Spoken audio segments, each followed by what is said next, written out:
It looks like we're ready, Kemal. Yes, Philip, I think we can start. Herkese günaydın. Umarım sesim sizlere iyi geliyordur. Eğer gelmiyorsa Q&A butonundan Zoom menüsünün alt menüsünde yer alan lütfen bizi uyarın. Hem benim özelimden hem uzmanlarımız özelinde. Daha önceki webinarlarımıza, düzenli katılımcılarımıza tekrardan merhaba demek, aramıza ilk kez katılanlara ise hoş geldiniz demek isterim. İsmim Kemal Onur Güngör, projenin etkinlik koordinatörü olarak görev almaktayım. Bugün sizler için Ufuk 2020'de Türkiye Faz 2 projesi kapsamında Avrupa Birliği'nin Accelerator hızlandırıcı programına katılım göstermeyi düşünen KOBİ'lere yönelik bir web semineri gerçekleştiriyoruz bildiğiniz üzere. Bu web semineri aynı zamanda proje kapsamındaki 11 KOBİ web seminerinin de 8.'si olma özelliğini taşımaktadır.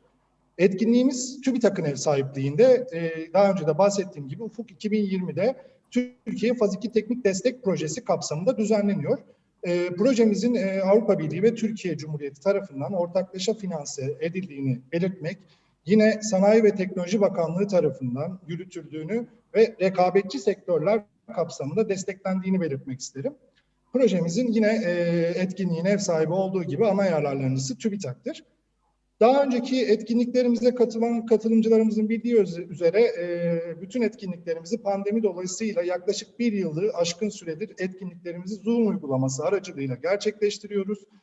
Dolayısıyla daha önceden etkinliklerimize katılan katılımcılarımızın Zoom uygulamasına aşina olduğunu düşünüyoruz.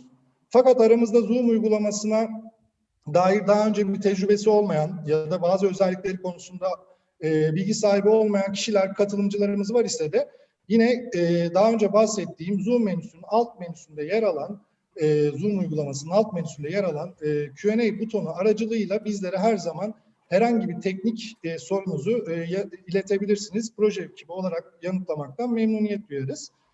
Yine hepinizin bildiği üzere bugünkü webinarın web seminerinin konusuna gelirsek yeni Avrupa programı, Ufuk Avrupa programı bu yılın başlarında başladı.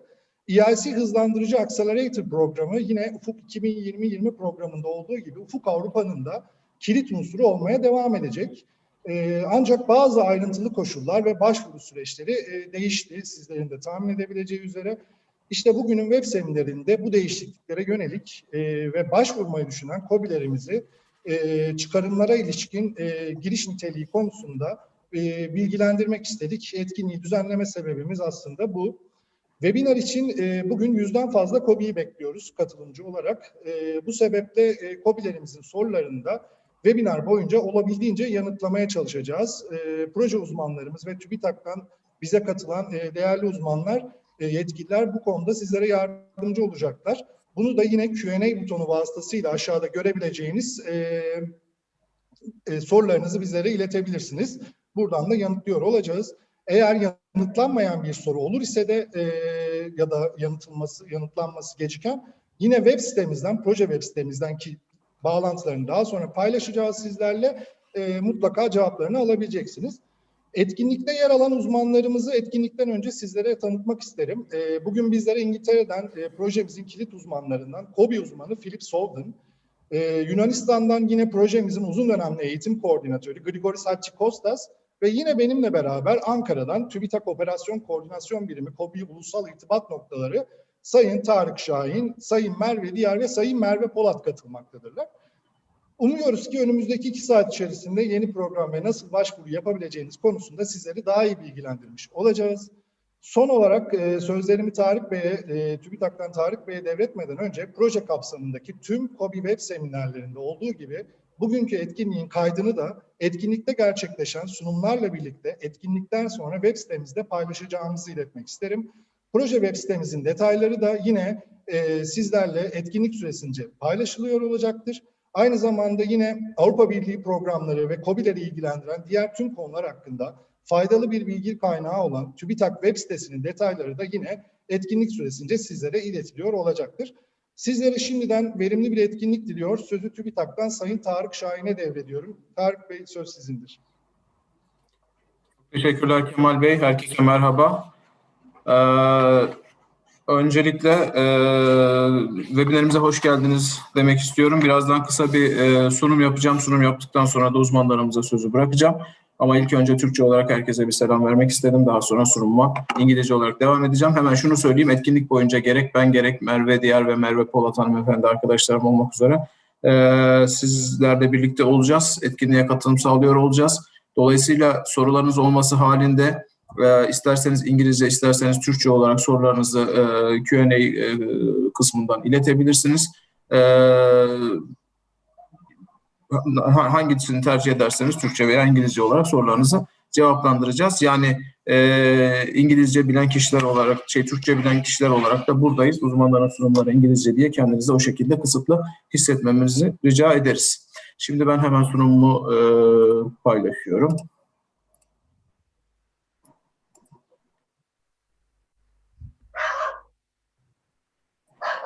Yes. Hello, good morning, everyone. Welcome to our webinar about the new EIC program and the opportunities it offers to the SMEs. I would like to give a short presentation about who we are and what we do as the coordinating institution of the Horizon Europe. First of all, my name is Tarık Şahin. I am the national contact point for the new EIC program under Horizon Europe. And we are together with my colleagues, Merve Diyar and Merve Polat, who are also in the panelist list today, you see. We are working all together and we are the contact points for the new EIC program. So we will be responsible for the three sub-programs under EIC, which are Pathfinder, Transition, and the Accelerator program. So you can ask any questions to us about these new programs. First of all, I'd like to talk a little bit about the framework programs. What is the framework program? As you all know, framework programs is the R&D funding program, main R&D funding program of the European Union. It started in 1984. And now we are in the timeline of the 9th framework program, which is, as you see, the Horizon Europe program, which has started with the beginning of the 2021. Together with the new framework program, there are some changes in the pillars and the programs under Horizon, under the framework program. So we are now talking about the EIC, the European Innovation Council, and if you look at how it changed from Horizon 20 to Horizon Europe, as you see, we were under the industrial leadership pillar. In the second pillar, named as innovative SMEs and access to risk finance, and we also have now the former FET program, Future Emerging Technologies program, and these three programs came together under the EIC, under Innovative Europe pillar of the Horizon Europe. And as well, Turkey was involved in the framework programs in 2004 during the 6th framework program, and starting from that date, the framework programs is all coordinated by TÜBİTAK, and we have a dedicated national coordination office in TÜBİTAK about this framework programs. The European Innovation Council under Horizon 2020 is structured as you see on the screen. We will have open funding options, and we will have strategic challenges options, and all Pathfinder, Transition, and Accelerator we will have open calls, and they will also have some top-down calls, as we call, and these programs will be detailedly explained today by our experts, so I will not go into details about these programs. The EIC will also have, as usual, the prizes section, and we will also have some business acceleration services, which is going to be detailed today as well.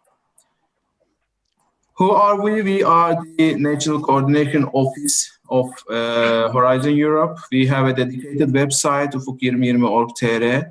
As you see on the right side, the KOBİ Destekleri section is for us. If you go into that section, you will see the details about us. But I would like to remind you that we are preparing the new Horizon Europe website. So we will launch it very soon. If if you become a member of this Ufuk 2020 website and select the newsletter sections which you want, these information will be automatically moved to the new Horizon Europe program. So we strongly advise you to register our website. As you see, when you go into KOBİ Destekleri section, you will see the information about us. On the right side, you see our contact information. So we want all of you to register into this website, and you can anytime contact with us about your questions.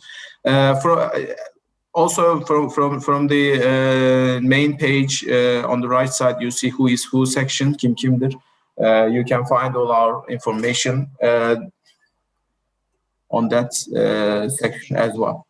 As the National Coordination Office, we provide EU framework some support and awards. We have some dedicated programs about supporting the SMEs and the academicians and the institutions, and we also have some award programs.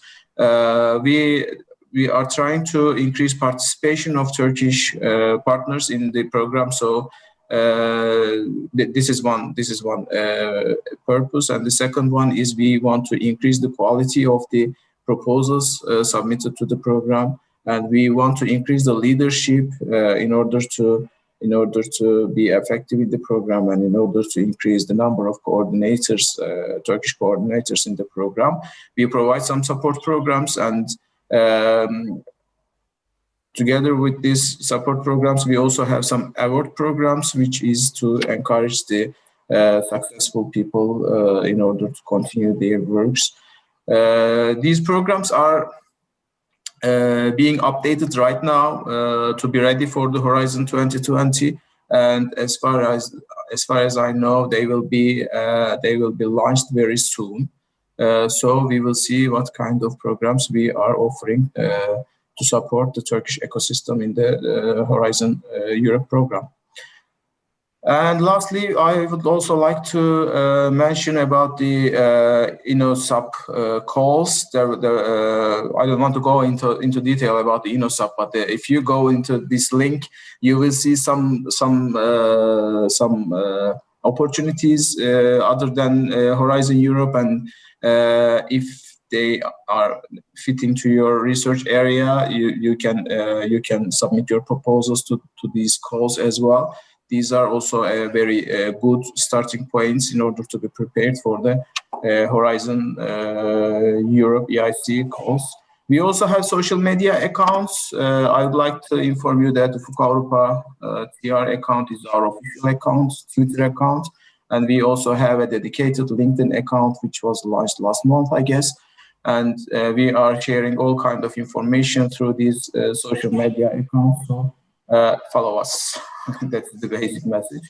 And I would like to thank you for listening and my short presentation. I hope that I have encouraged you to take another look at what TÜBİTAK has to offer SMEs, especially on EIC Accelerator support as Horizon Europe gets underway. I shall be here with the project team during the webinar to respond to your questions. I would like to hand over to Philip and Grigory to take us through the important changes in focus and application system that have been made in Horizon Europe compared to Horizon 2020. Thank you very much. Philip, over to you.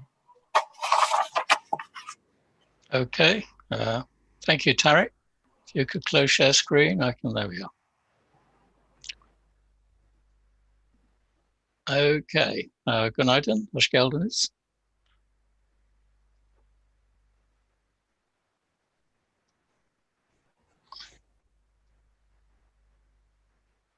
And if you bear with me a second, I'll just line up my presentation.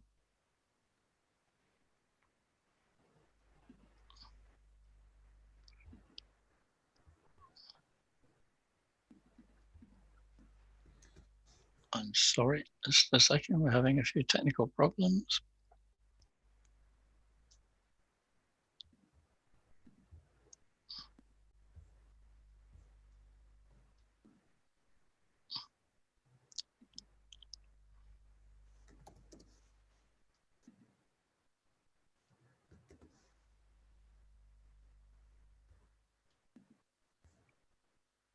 Sorry to keep you all waiting. Bear with me.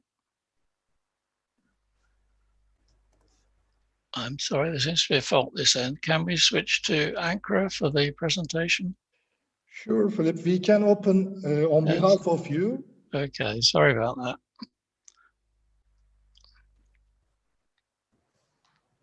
I am sitting 3,000 kilometers away, so there can be technical problems. My computer informs me it's a 586-hour walk, so we'll stick with the computer if we can get it going. Okay. There we are. Sorry about that. Minor glitch there. Good night, Hoş geldiniz. I would like to welcome you to our webinar this morning. Those who've listened before will see me regularly appearing on these things and at our events. The background, just for a recap, my background's in manufacturing, but I've worked on SME programs for many years and with the European Commission for 30 years. And I'm the key expert responsible for the SME part of the project. Next. Just to look at some of the previous webinars. These are all on our website and are worth looking at. They're still relevant to Horizon Europe, even though we've changed program. Many of the areas and much of the content are very similar. So those are the first 5, and it ranges from introducing the program through financial issues, business planning, and Q&A sessions with important questions and so on. And this year, next slide, we have a reflective look back at some of the issues we found on the earlier project. Webinar 7 was particularly interesting. It was a guide to the European Commission terminology. Many of the terms used by the Commission are common business terms, but others are unusual to them. And it's worth having a look at what is meant by some of the terms at the different stages of business development.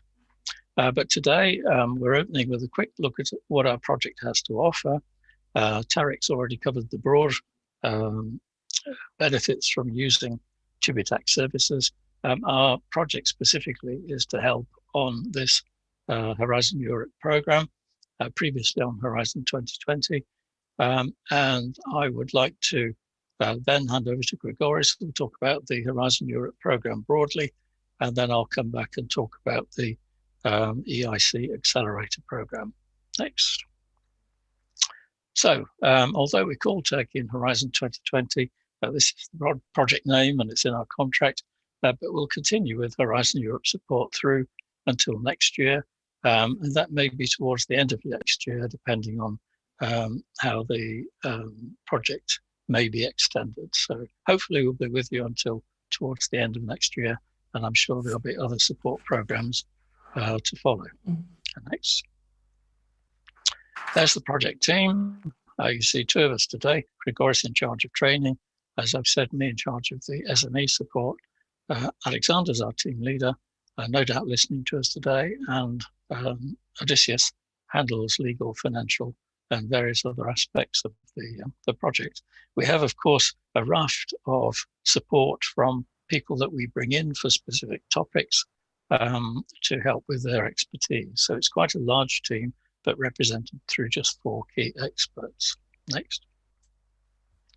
The project activities, training events, of which this is one, a webinar, lots of different topics, and of course they change all the time. So it's worth having a look at our website to see what's planned and to register for some of those things. For instance, accessing risk finance, the project writing camps, focus groups, and so forth. We also run brokerage events. There are none currently planned of the face-to-face kind anyway.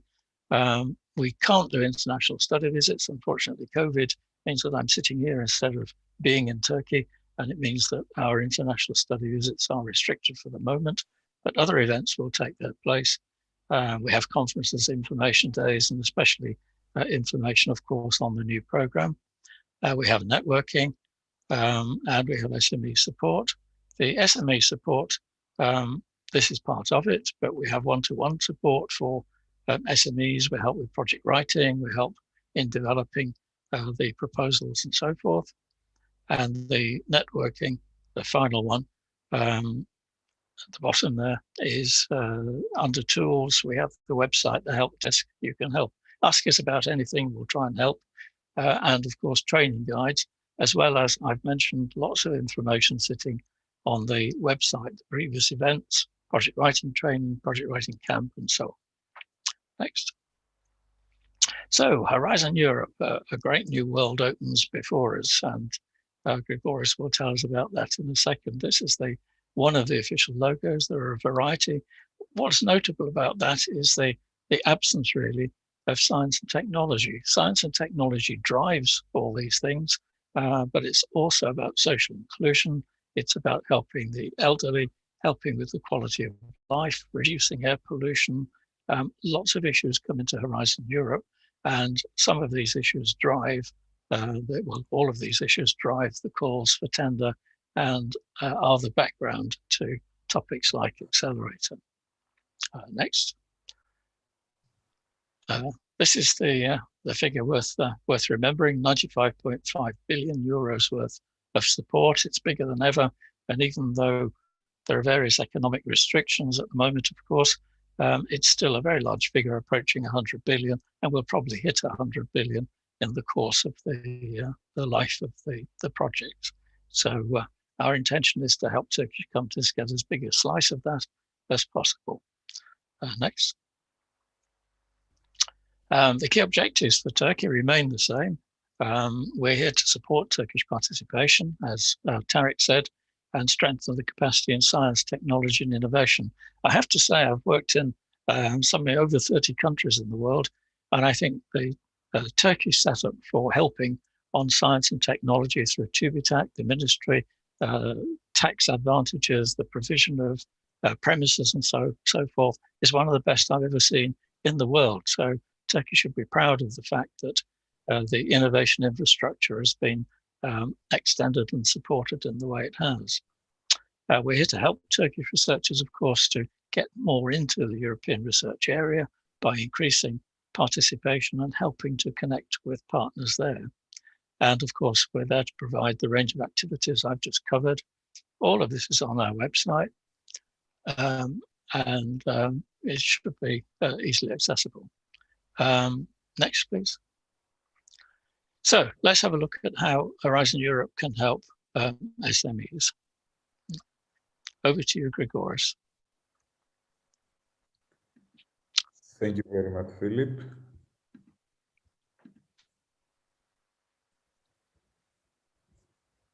So can you see my screen? Is it okay? Yep. Yes.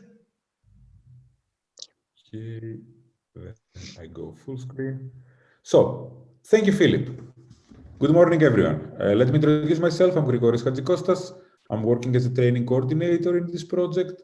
I have quite a few years of experience as a foot soldier in the European projects arena, working quite closely with SMEs and having international experience, a part of Turkey, in Serbia, Lithuania, Tunisia, Poland, while I have also worked a bit in my home country, Greece.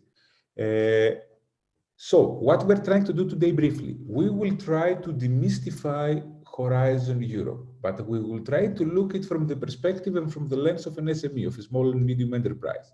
Because Horizon Europe is a huge program. Of course, supporting SMEs is one of the main strategic focuses, but there are others as well. So we will try to guide you through the entire program, but focusing sometimes, and you will see this icon, when you see an icon with a magnifying glass on some of the slides, this means that I'm trying to draw your attention that this might be important for you as an SME. Let us try to discuss a little bit why Horizon Europe. Let's try to understand a little bit the political agenda behind such a big program. And we're talking, just to give you the size, we're talking about a program that has in total 95.5 billion euros for the next 7 years, for the next programming period. I'm sure you will consider this as a huge amount of money. A few weeks ago, I might have told you that this is the largest research and innovation program in the world. To the best of my knowledge now, Biden administration is planning to change that because the US are launching an even bigger program. But I think this is the type of competition that the innovators at the global level should be looking for. It's great to see that more and more money globally is put in innovation. Societies and economy and SMEs have only to benefit from that. So Horizon Europe remains a large program when it comes to size, and it aims to invest all this money of the taxpayers exactly in order to achieve the vision for Europe. The vision for Europe as a sustainable, fair, and prosperous place for European citizens. So the idea here is tackling climate change, and in fact, 35% of the budget is supposed to be directed towards such activities, helping to achieve sustainable development goals, the SDGs, the 17 sustainable development goals that have been directed by United Nations, and of course, to boost the European Union's competitiveness and growth. Some key figures about Europe that we need to take a look at is that 7% of the world population lives in Europe. However, 20% of the global R&D activities take place in the continent, while 1/3 of the all high-quality scientific publications are also coming from Europe. Still, there are many things to be done. If we look at how businesses, how companies invest in R&D, we will see that we are lagging behind not only United States, but also Japan and South Korea. So you understand that Europe has, as a whole, still lots of progress to make in order to catch up with its global competitors. And what we are trying to achieve with the Horizon Europe, what are the added value that we're trying to achieve?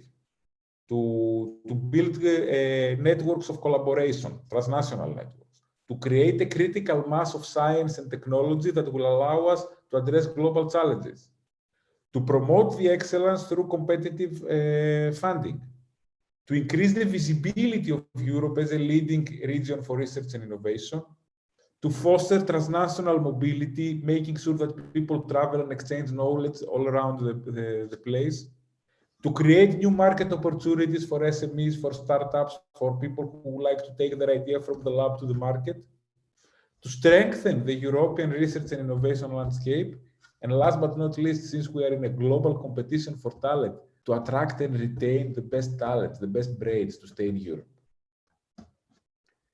So the value proposition of Horizon Europe is to keep EU at the forefront of global research and innovation, to maximize the impact and deliver the EU strategic priorities for recovery from the pandemic, for green and digital transition, for tackling global challenge and improving the quality of life of the citizens, to strengthen the EU science and technology by increasing investment in people and in research, to foster the industrial competitiveness and the innovation performance by creating by supporting market-creating innovations, and to enhance access to excellence for researchers across Europe, to promote participation, collaboration, but also gender balance. These are the main values that we would like to bring about with Horizon Europe.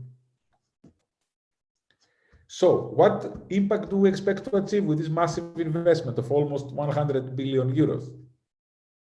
For every euro invested in research and innovation, we want to achieve 11 euros of gains in the global domestic product over the next 25 years. So every euro that we put in research and innovation, we want to see 11 euros in the real economy after some time.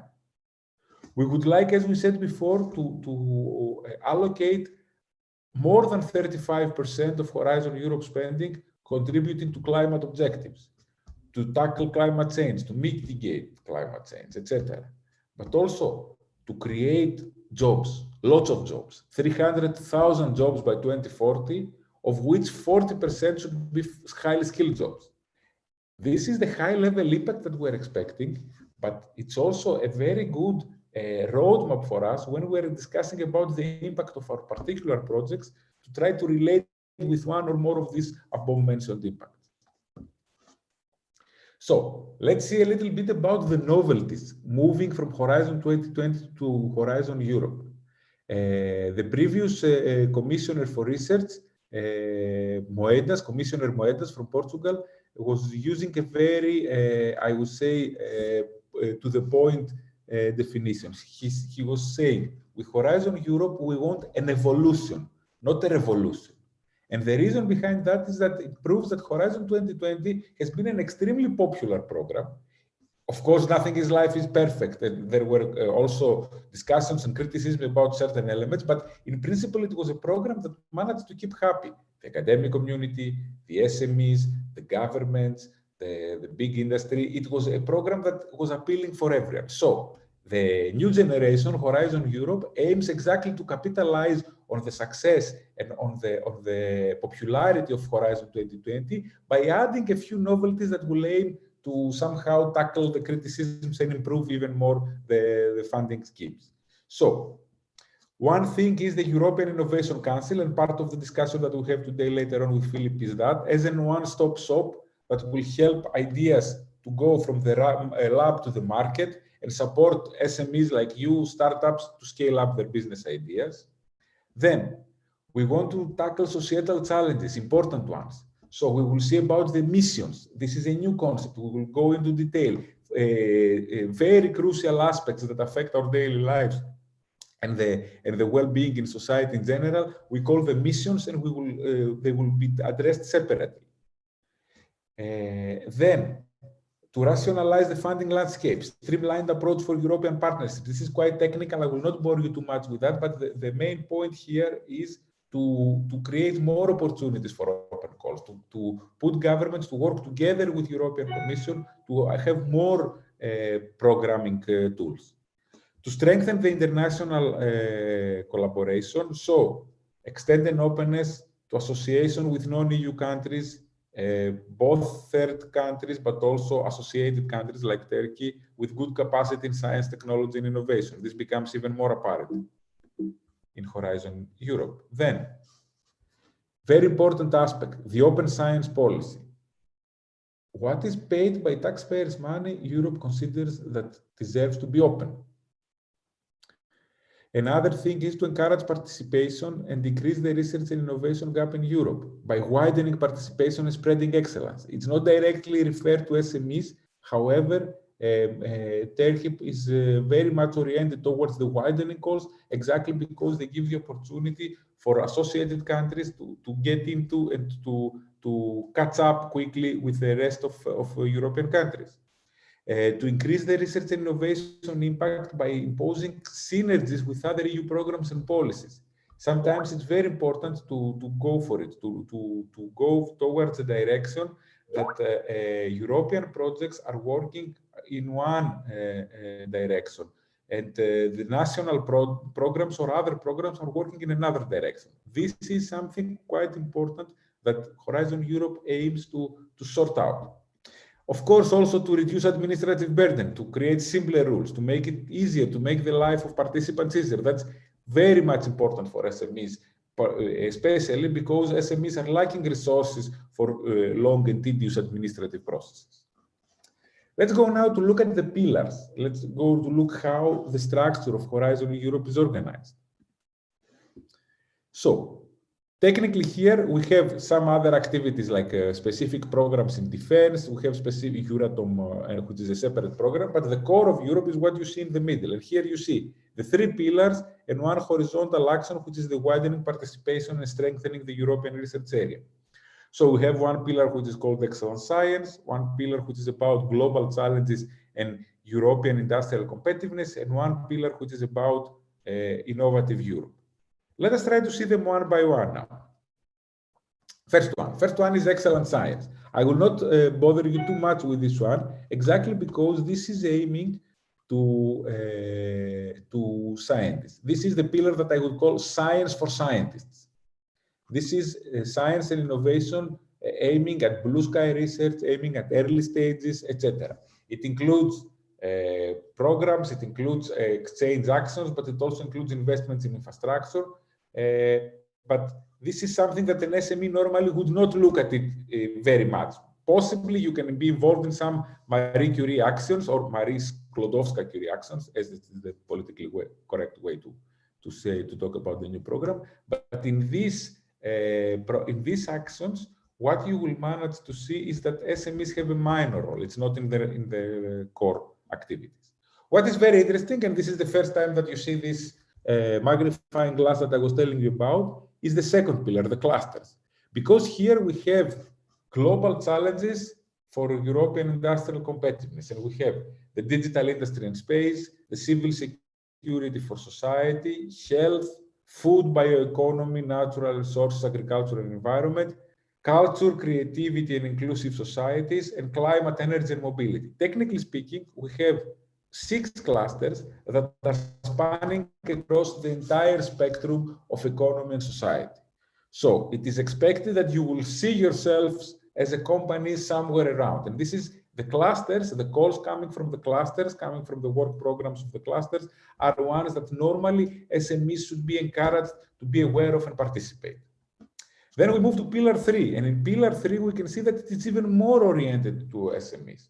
We're talking about the EIC, the European Innovation Council, which is exactly the topic of the EIC Accelerator, EIC Pathfinder, and so on. We're talking about programs which are helping to foster the European innovation ecosystem.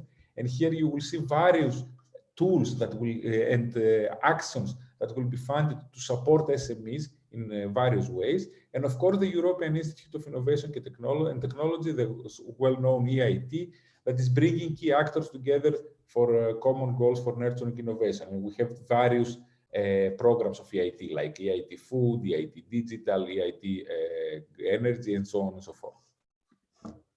Then, last but not least, is widening participation and spreading excellence. Again, I will not bother you too much with the technicalities of this part because it's not relevant for SMEs. However, I would like to point out the multiplying effects that such programs normally have. From my experience, because I was very active in such programs, part of the program is aiming exactly to create the research within research institutes, the structures that can support SMEs, that can kickstart spin-off companies, that can give access to research infrastructure to private sector and so on and so forth. So although you are not direct beneficiaries in such program in most of the cases, what is important for you to know is to follow them, because through these programs we can expect that useful infrastructures for startups and SMEs will emerge.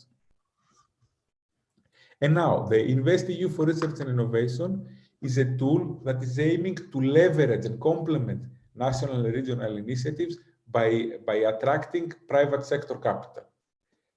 The idea here is to leverage 200 billion of investment into research and innovation for market-based finance for the exploitation and scale-up of European research and innovation. This is a tool that is aiming to fill in the gaps in research and innovation delivery due to high risk, and to find a way to collaborate with the market in leveraging private sector funding. This is also very interesting for you because through this instrument, you will see many of the equity investment funds, like venture capital funds or business angel funds, to be financed. So it's quite interesting as well for SMEs, hence this magnifying glass.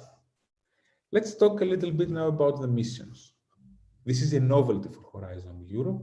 It is based on a very well-known book of Professor Mazzucato that influenced the way of thinking of European policymakers. So the idea here is the following.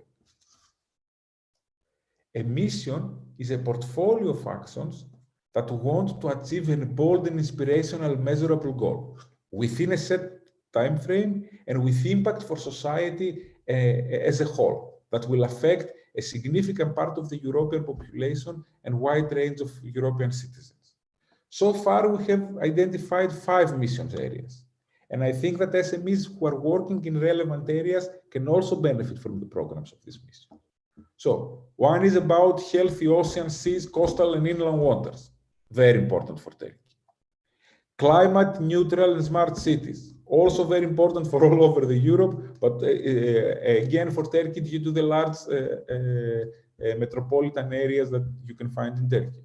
Soil health and food, cancer, adaptation to climate change, including societal transformation.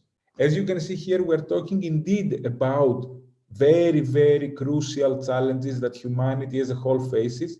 And in case you have solutions or products that are somehow involved into this, and by solutions and product, We don't necessarily, for example, if we're talking about cancer, we're not necessarily talking about medical equipment companies. A company that is doing AI, a company that is doing IT for medical research can also be eligible. Or when we're talking about climate neutral and smart cities, a company that is doing solutions for AI for mobility, for example, can be eligible. I'm just giving you some ideas about how the missions are working. So let us try to recap a little bit. What do we mean by missions?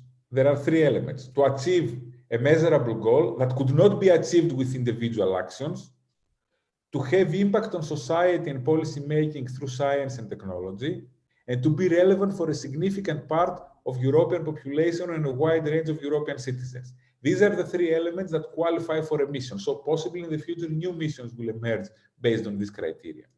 And many people are asking, what is the budget for the missions? First of all, there is no fixed budget. For the first year of the program, the first 3 years of the program, 10% of the annual budget of Pillar 2, you remember Pillar 2, we were discussing that it's interesting for SMEs, should be set aside for these activities. After 3 years, the results will be assessed, and providing that we will have a positive assessment of the progress so far, then this percentage may be increased. And the idea is that missions should receive support over and beyond Horizon Europe funding, from the national governments, from international collaboration, from the private sector, anywhere. We're talking about real big challenges of society.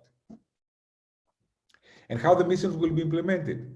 There will be specific goals in Horizon Europe and other European or national funding programs.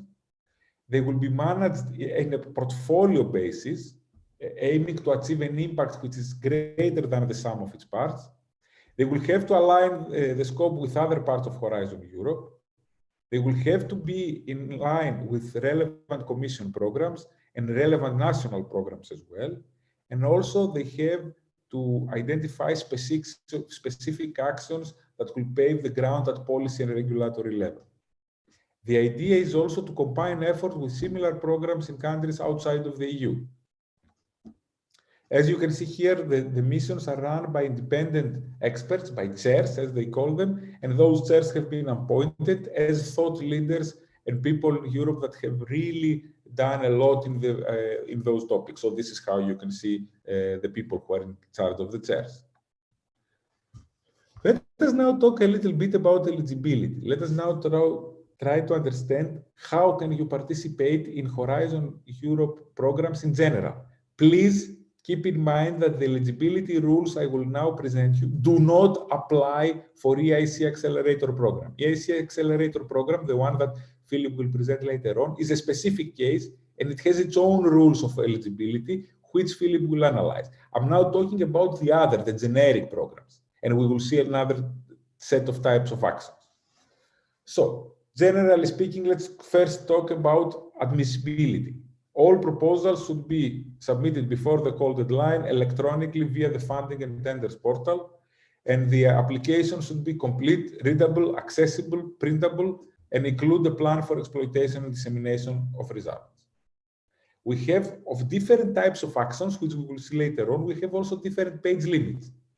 From 45 pages limits is the biggest and 10 pages is the smallest. One novelty of the Horizon Europe is that the page limit has been reduced. This means that you need to write less content. This means that the idea matters more than the writing nowadays, which is a good thing for startups and SMEs, which is a good opportunity to have to be able to write more proposals. Then, with respect, when we're talking about collaborative projects, and collaborative projects are ones that cannot have one applicant, they have to have at least one legal entity established in a member state and at least 2 other independent legal entities established either in a different member state or an associated country. Let me give you a couple of examples to sort it out. So the minimum you need is 3 in a collaborative project, 3 partners. This is the minimum. Most of the time you have much more than this minimum. Now, when we're talking about the minimum, we can have 1 company from Spain, 1 company from Israel, 1 company from... We can have 1 company from Spain, 1 company from Italy, we can have 1 company from Germany. But we cannot have 1 company from Turkey, 1 company from Israel, and 1 company from Serbia. Meaning that Although associated countries are full members, you cannot have a consortium that does not have a single member state in it. At least one of the countries need to be from a member state. Then, what is important, but I will not bother you too much because it applies to public sector organizations and research organizations like universities, is to have a gender equality plan. This will be a must for such organizations in the future. Now, who is eligible of funding? EU countries, of course, member states, and the overseas countries and territories that they are having. For example, we hear very often partners coming from islands that belong to France but are situated in the Caribbean. Then you have the non-EU countries, countries which are associated, like Turkey. And sometimes you have cases where other countries are required. For example, very often we have collaborations with China, collaborations with Taiwan, collaborations with Canada, and collaborations with US. These are the cases. Then, sometimes you have specific cases like EU bodies or international organizations or affiliated entities that might also be eligible. With respect to associated countries, for the purpose of eligibility conditions, applicants established in Horizon 2020 associated countries or other third countries negotiating association to Horizon Europe will be treated as entities established in an associated country if the Horizon Europe Association Agreement applies in the time of the signature of the grant agreement. This means that Europe applies a flexibility because negotiations for association in Horizon Europe are quite lengthy. The European Commission allows everybody to participate already in the programs, regardless if the governments have commenced with the process. And of course, you know, with respect to specific conditions, UK, you know, we had, Philip, sorry for that to mention, I know it breaks your heart, we had recently the Brexit case. Nevertheless, UK is expected to become an associated country to Horizon Europe, like Turkey, like Serbia, like Israel, so it can still be accepted with only exception that they cannot have access to the EIC fund. They cannot have access to the loan and equity instrument of the EIC Accelerator. Now, let's talk a little bit about the maximum funding rates, and then we will go to analyze in detail what are those actions. So, you have research and innovation actions which are funded to 100%, innovation actions which are funded 70%, except of non-profit legal entities, where the rate is up to 100% again. Coordination and support actions, 100%. Program co-fund action, it ranges between 30 and 70. Innovation and deployment is relevant for the EIC Accelerator. 70. Training and ability actions, 100%. Pre-commercial procurement actions, 100%. And public procurement of innovative solutions, 50%. Now, let us finish by the types of actions. I will actually describe that you saw previously in the table me. First of all, let's clarify that when we're talking about actions, there are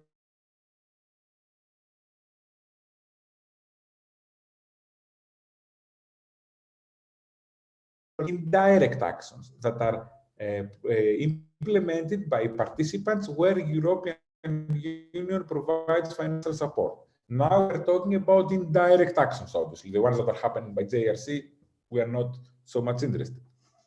So, as we said, we have research and innovation, pre-commercial procurement innovation, innovation and market deployment, ERC frontier research, training and mobility, program co-fund, public procurement of innovative solutions, coordination and support, and prizes.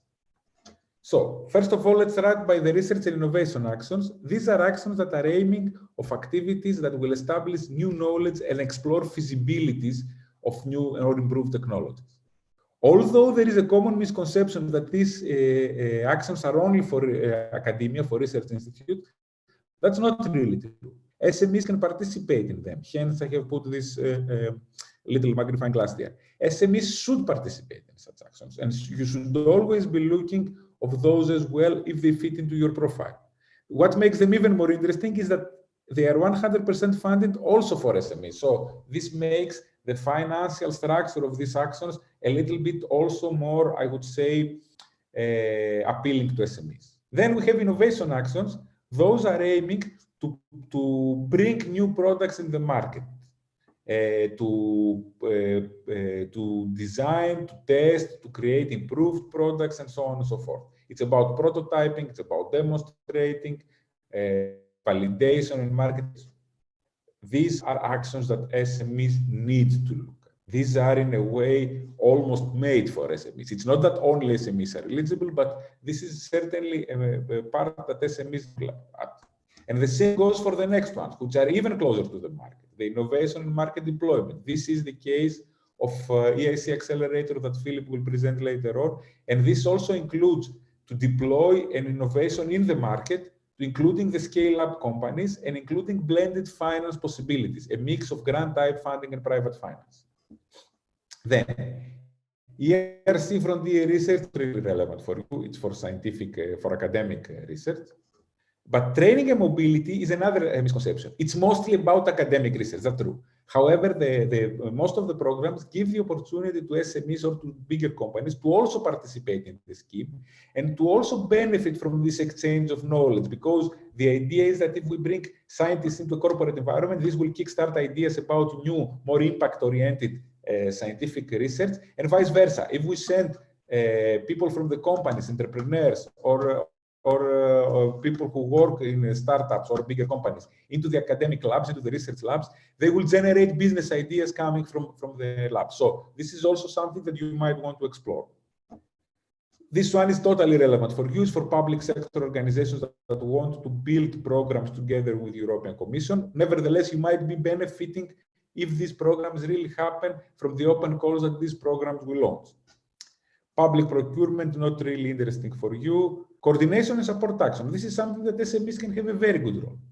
These actions are not about creating new knowledge. It's about bringing together the actors, raising the awareness, networking, kickstarting policy dialogues, mutual learning exercises and studies, and so on. Here, the SMEs can have a very crucial role for various reasons. First of all, because they can participate in the implementation of the project and benefit from networking, etc. Second, the voice of SMEs needs to be loud in such projects, because these projects result in policy recommendations. And it's very important that SMEs' interests and SMEs' perspectives are represented in this policy recommendation. Last but not least, sometimes SMEs can participate in order to deliver concrete services. An example, for building a platform, or for running some communication activities, and so on. Prizes. Again, there is a misconception that prizes do not apply for SMEs. One of my customers in Greece was the core partner in a prize related to fighting mosquito-borne diseases. And I hope they will go well. So technically speaking, SMEs can also be part of prizes when the prizes are announced in the consortia to get the prizes. Here we have to distinguish between two types of prizes. The inducement prize is a prize that specifies a target and it's given prior to the performance of work. Some excellent organizations who have a vision about sorting out a challenge, tackling a challenge, they can work together towards this direction. And then you have the recognition prize, which is the prize to reward past achievements and outstanding work after it has been performed. So this is after something happens, the prize might be delivered. This was all from my side about Horizon Europe. I hope I did not bore you too much. And Philip, how do we do it? Should I take questions now, or do you want to finish with your presentation and then take all the questions all together? I think it was a good point for any questions to be raised. There was a lot of information there. I don't see any questions arising on our directly from our listeners and viewers. You can ask in Turkish as well as English, so don't be scared to ask. We're here and ready to deal with them. If you do have any questions for Grigoris, raise it now, or we can deal with them at the end. It looks as though they're not coming in, so they may come in during my my chat. Okay. Well, thanks very much, Grigoris. We'll try again to switch over. And There we are. We're in business, so bear with me. We'll just put this on screen.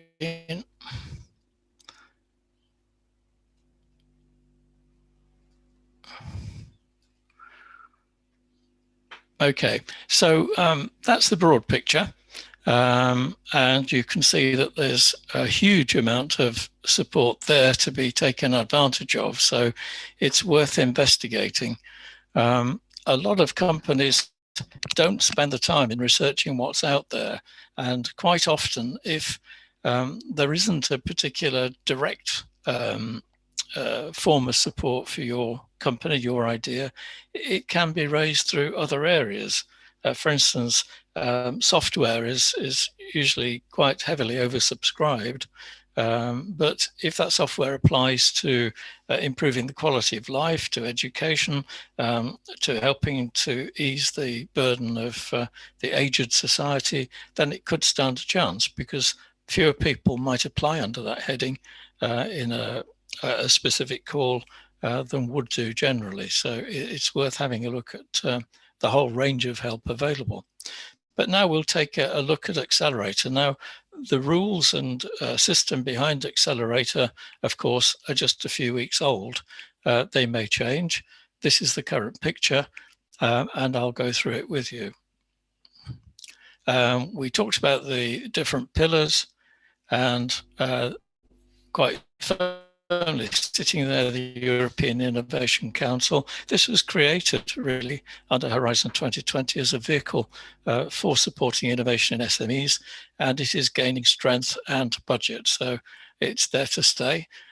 They control three main areas of support: the Pathfinder projects, the transition activities, and Accelerator.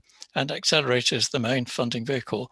Pathfinder is generally for larger businesses closer to the R&D side of innovation, and transition activities again are converting research into innovation. They're worth looking at, but Accelerator is the main vehicle we'll talk about this morning. Hi Philip, it's Kemal. Sorry for interrupting. We have a comment from our participants. She said, could you please make full screen your presentation? Could I please make? Your presentation looks like in slideshow. Could you please make it? Okay. I don't know what's happening there. Yeah.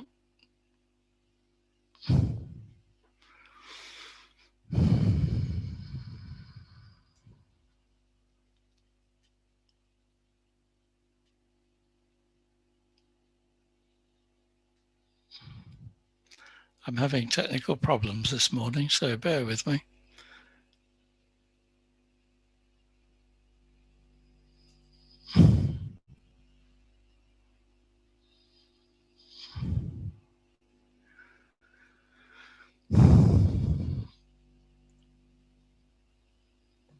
Nope, I'm not finding it here.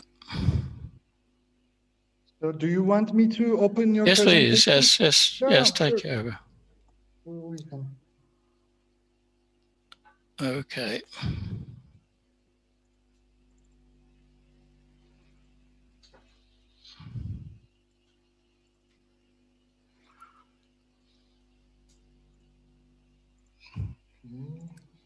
Yep, okay.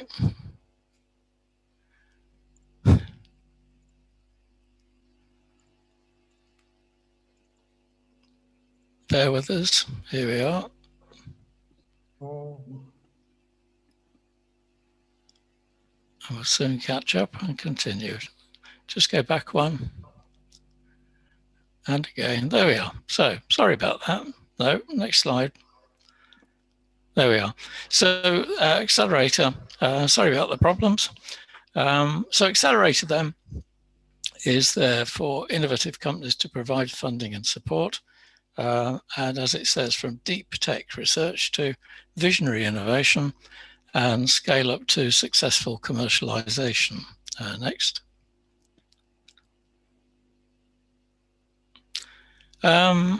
The new accelerator has some significant differences with Horizon 2020. There's a much tighter focus on the type of project that will be supported.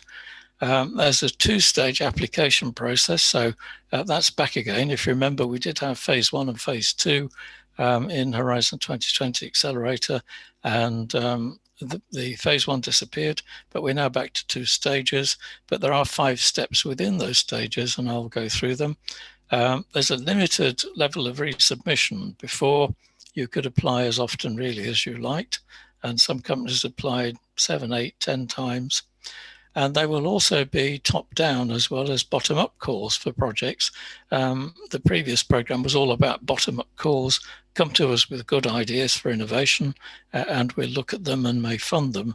But now the Commission have also introduced top-down topics to look for specific calls.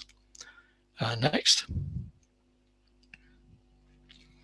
The same concepts behind the program, but there's a greater emphasis on innovation to build scientific discovery, technological breakthrough, and to get them to market. This is the main thing, commercialization. So they're hoping that funding, if it's offered, will provide faster scale up. So to go from a working and tested prototype to a commercializable product. What's meant by deep tech? It means incorporating significant science or engineering into the products and services. So, real investment in clever innovation in engineering and science. And high risk, the Commission are an unusual investor because they look to invest in the risk element of a project. And they're looking for the risk that if they fund it, will actually help it go towards commercial funding and into the market. So in all of these submissions, they're looking for the high risk element, and you should identify that high risk. It may be that a particular material has not been sufficiently tested in reality, shall we say. It may be that particular tests are needed on the product.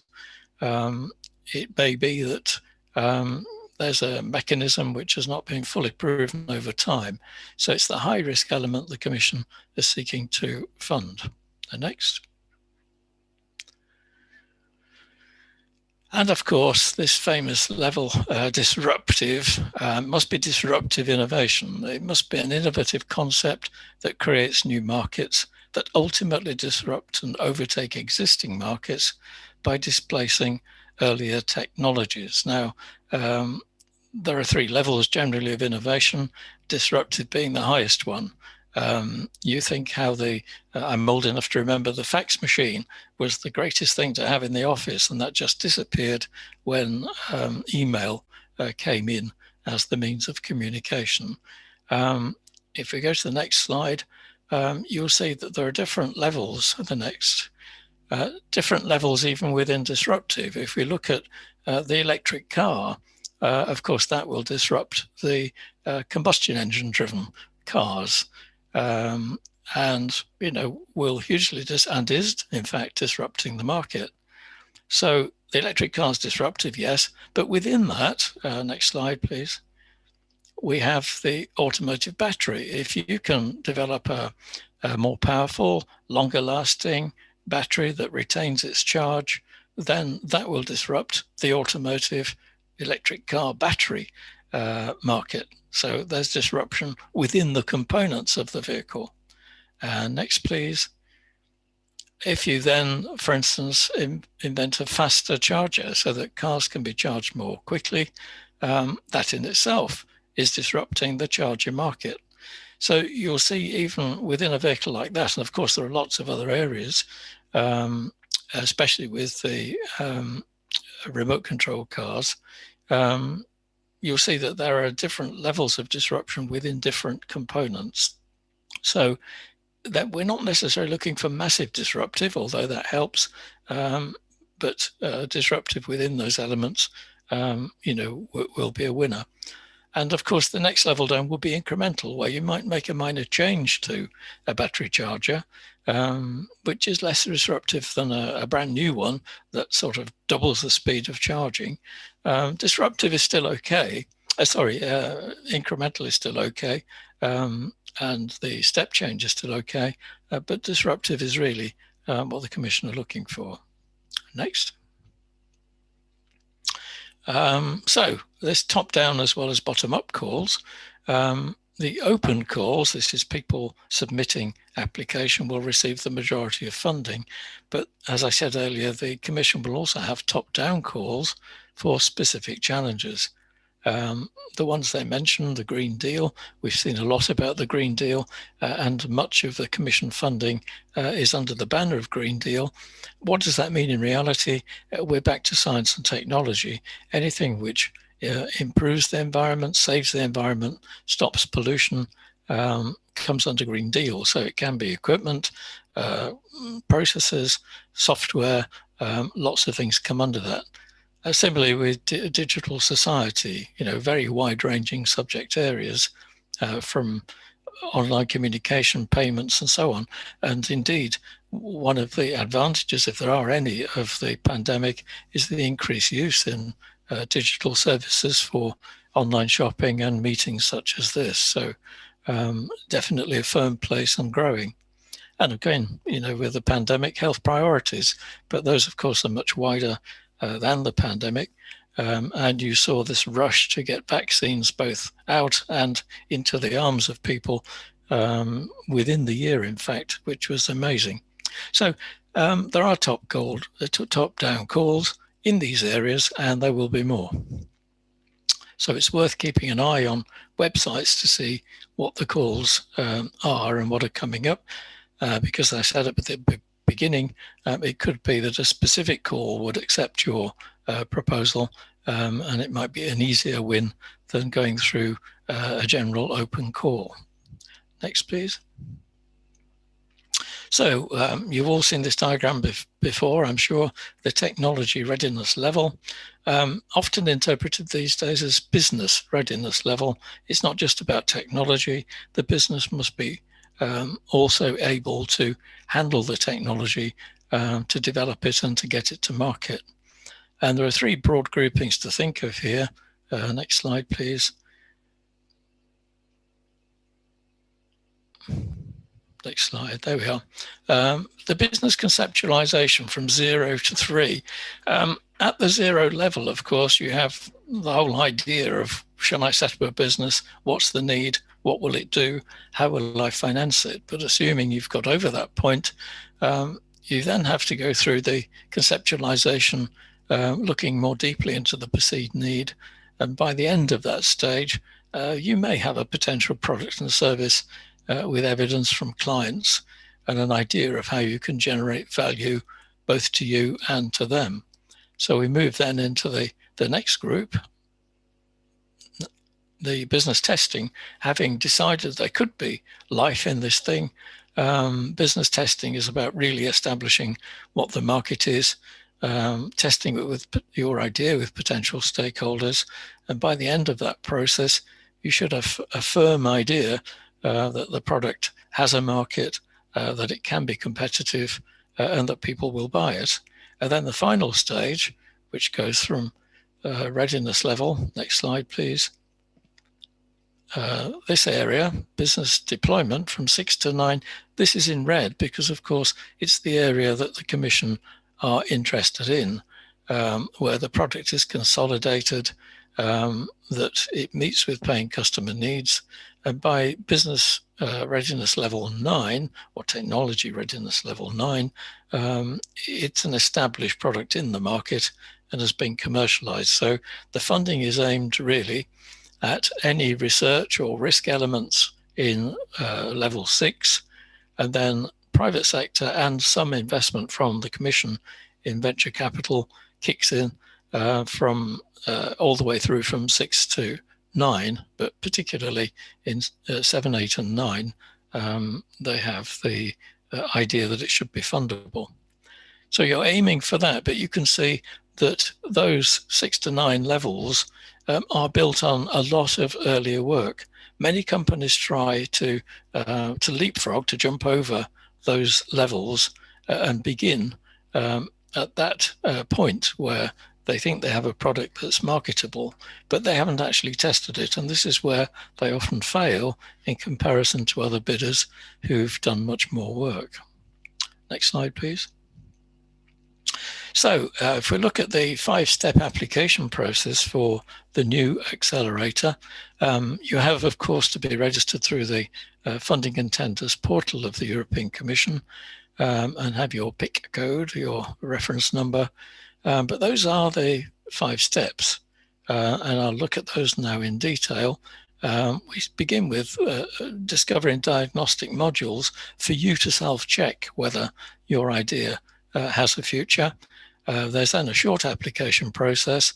If you get through that stage, a full application, which is then submitted and evaluated, and finally face-to-face interviews, and hopefully you then enter into negotiation on funding. So next slide, please. The discovery and diagnostic modules. The Commission have invested heavily in an artificial intelligence-based IT platform on their F&T portal. And these two areas, discovery, it allows you to search for any investment and grant funding opportunities on a wider basis, because of course it's offered at national, regional, and other elements of the Commission level. So that's allowing you to look around and see if there's any more appropriate investment, either in the form of grant or venture capital, that could be available. The diagnostic part, though, is mandatory. You have to complete this because it provides an assessment of the idea against Commission publications, patents, and other EC projects. In other words, the idea may have come up before and may have been funded before. And indeed, I've seen applications which have current EC projects running on exactly the same subject. So it's important that that's done. And then he's also asked questions about the problem that the SME is trying to solve, the proposed solution and the targeted market. So next slide, please. Let's look at those questions. They follow a pattern that you would expect in business, but what is the purpose? What is the solution that you're offering? Why is it there? What's the problem to be solved? What are its functions? What are its uses? How will it be delivered? How will the TRL be achieved? And of course, they're looking at TRL 9. How will it be commercialized? A view on that. Who will it involve? Which sector? Which team? Who's in your team? Who's it intended for? The actual target market, the market that you can actually approach, as opposed to the global market. Tam Sam Som is the usual way of looking at these things to see what available market there is, and then what part of the market you can logically get to. And finally, what will be the impact? What will the impact be on job creation, on finance, economics, profits, but also any benefits to society and any improvements on the environment or less effect on the environment. So quite some searching questions there that really you should be asking yourself, but the Commission are now saying you must ask these questions and tell us what the answers are. And there's a limited amount of text you can actually use to answer those questions. I think 1,000 characters per section is what's currently being thought about. Next. So, we've done our questions and we then make a short application. This could be made at any time in the life of the project. They obviously need the proposal information. Acronym, always important in commission projects to have a catchy acronym. This is a shortened name. You know, for instance, green technology might be green tech or something like that to give it a title. Often I see companies that use their company name as the title, and this is very confusing. You have a company name, that's one thing, but you also should have a project with its own title to save confusion. And of course, there may be other projects in future that also have a name. So the title, a short abstract about the project, and building into that keywords. Now, the keywords are what you think your project should fall under. So it might be environment, it might be pollution reduction, it might be filtration equipment. If you build in those keywords, those words are then used to identify the evaluators that will look at your project.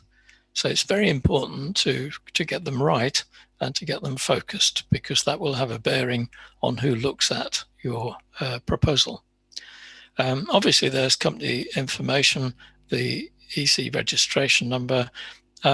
They also like to see a chief executive officer, or at least the person that's in charge of managing the project and the company. They don't like a panel of managers. They like to have a specific person. And when this goes through to perhaps an interview and a contract, it's important to designate who's the decision maker and who has the right to say yes and no, of course. Now, this is a change. They asked for, at this stage, a pitch deck of 10 slides. Now, this used to be something that was only in the phase 2, and many companies didn't realize that you couldn't change that pitch deck if you went through to interview. It was something that was left in the last day or two and wasn't really put together well. So this is in PDF format. There's no fixed format, but it's a good thing to use the one that's been established. I'll go through that in a second. But if you do get through to final interview, you can create a new pitch deck. So don't be worried that the pitch deck sticks with the project all the way through. It's used in this case to get the message over about your application, and you can then change it later. However, the judges, if it gets to judging panel, have full access to all of the documentation, the application, the original pitch deck, and so forth. So it shouldn't be too different, but it can be different. Another novelty this time is a video with a maximum of 3 minutes, where up to 3 of the core team members, and I suggest there's more than one, produce a simple video which illustrates really the innovation, their main motivation for applying, and gives a chance to get over the excitement of the project, the novelty of the project. So in that video, it's important not to be too glib, not to simply say it does this and that, but to enthuse about it. And I can see that the video will become quite competitive over time. You can produce it on your iPhone these days, but I guess people will move more into professional production just to try and get that message over in the best possible way. Similarly with the pitch deck, and similarly with the proposal, professional input on graphics and so forth really helps to get the message over. There are then a series of additional questions covering, they've grouped them together as ideation, development, and go-to-market. So let's have a closer look at some of those things. Next slide, please. So ideation, what do we mean by ideation? It's the idea, the ideology behind the solution, how it compares with existing solutions, what's new about the innovation, why do you think it was successful, why now, why is it appropriate now? If, for instance, it's something to do with environmental technology, you could say it's because of the current interest and pressure on the planet and reducing pollution. There are then questions about development, and really we're back to the point I made about the Commission funding, the risks element. So what are the risks of failure? Do you need the support of partners and subcontractors? Who are they? Do you have the right team in place? Quite often with Turkish companies, we see a team of technologists. Obviously, they've gone through the research and development process, but we don't see the marketing, the financial, the project management aspects that make a team that can see an idea through to commercialization. And it's very important to have that balance. If they're not in the team now, then there should be some evidence of how they will be if the project goes forward. So why can't it be done without EC funding? If it's a really good idea, why can't you attract the Commission funding? And if it goes through to full application, the Commission are looking for proof that funding has been denied. This is the non-bankability, denied from private investors or banks, and ideally identifying the risk which is stopping it going through to commercial funding. This is the risk element that they're seeking to fund.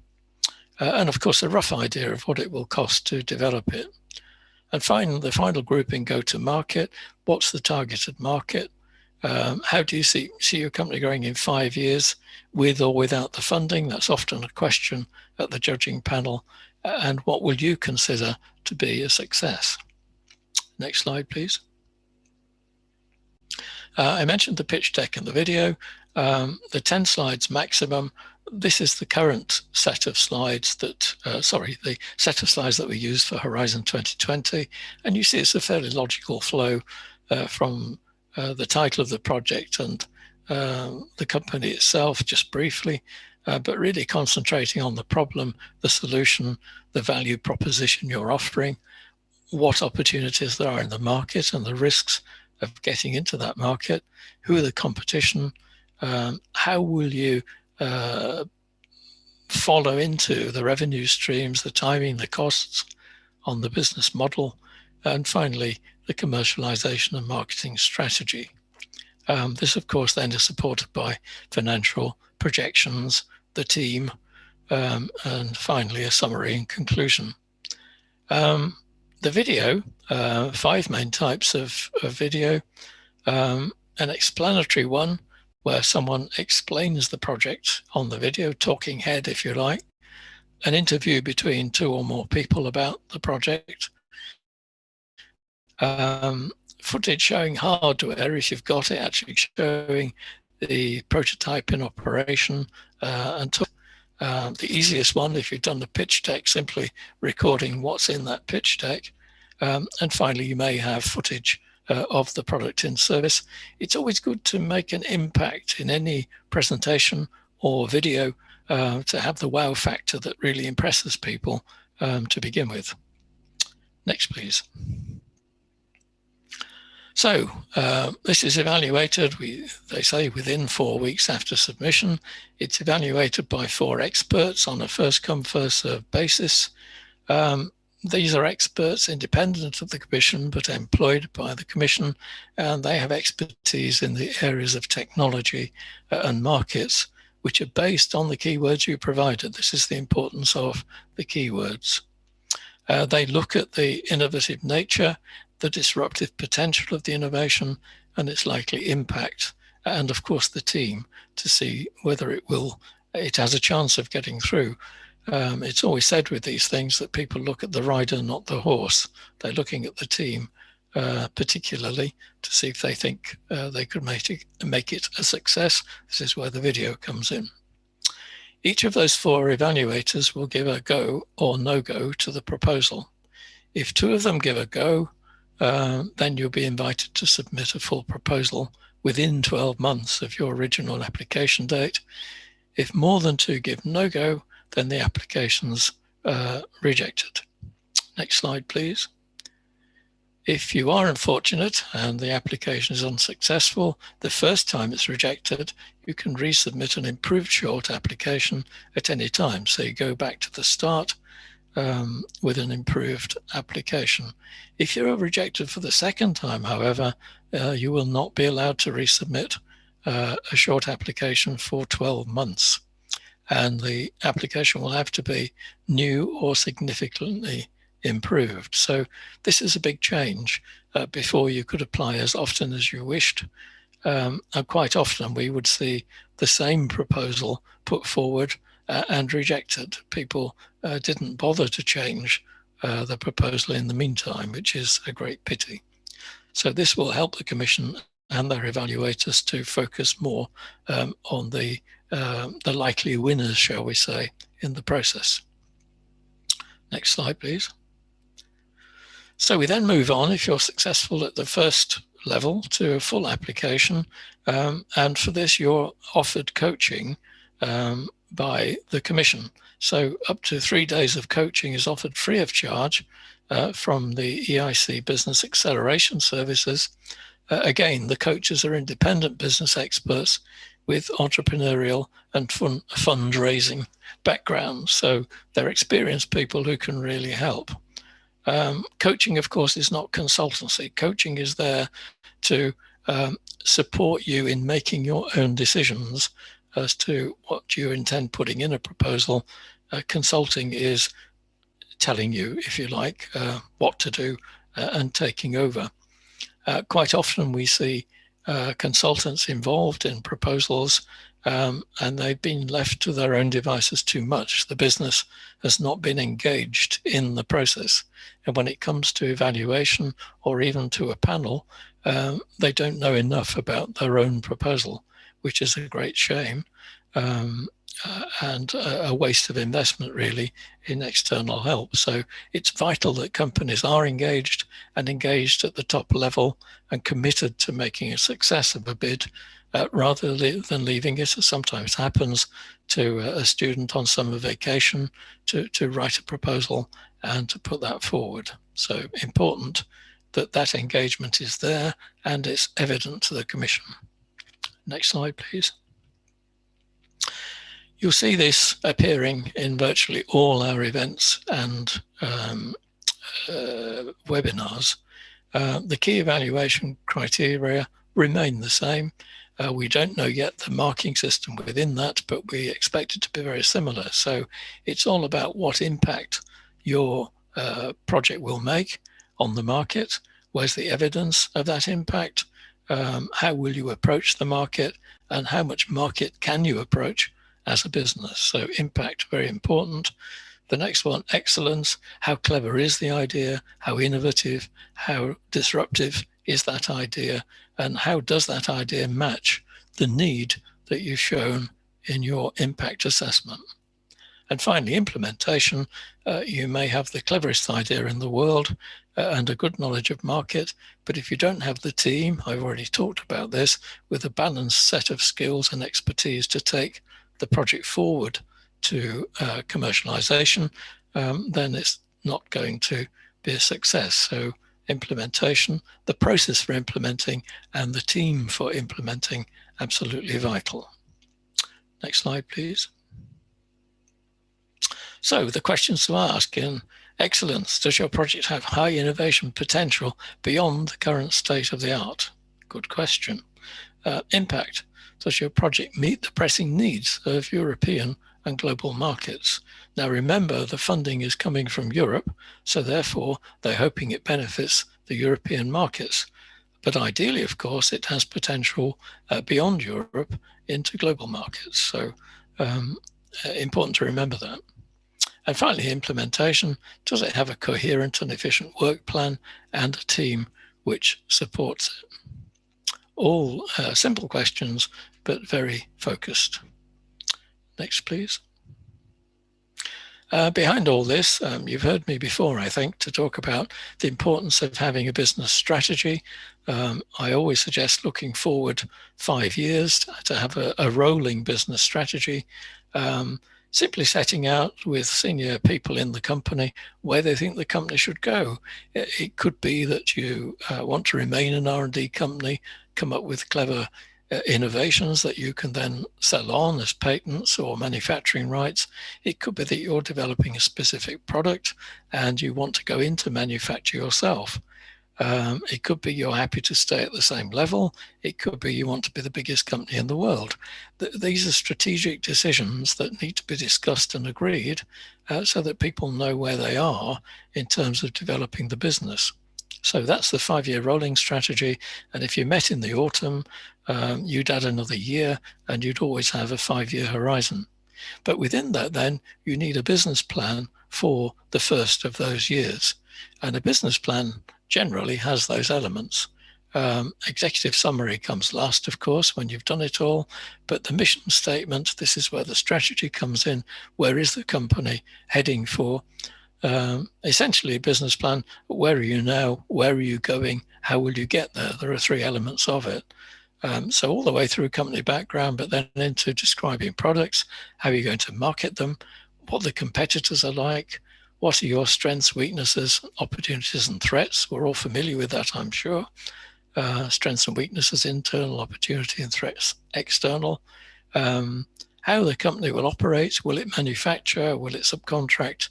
And finally, how will it be financed and how will it be staffed? What human and financial resources are needed? And finally, the period in which all of that will happen. And then you can summarize at the end of all that. So generally, business plan is there.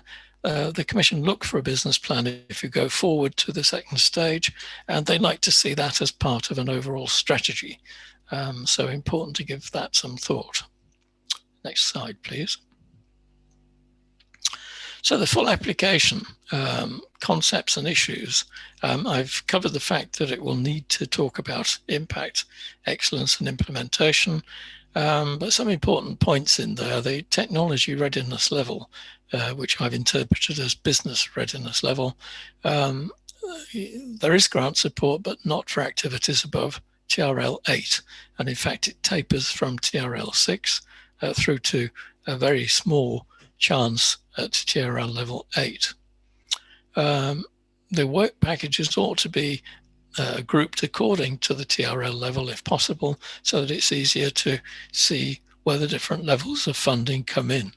And any TRL 9, which is external finance, should be kept separate for funding consideration by the private and EC investors. Clear milestones for implementation, because these will be the milestones that the project officers judge the project against. Are you achieving what you expected to by a particular milestone in time and work content? And of course, that then relates to the work packages and deliverables. Clear evidence of EU, the need for EU support, and again, what risk will the EC be asked to cover? With evidence of the fact that others are not prepared to cover it unless that risk is addressed. And finally, on anything which involves sensitive innovation, there's a special process for dealing with the appraisal of that technology or idea.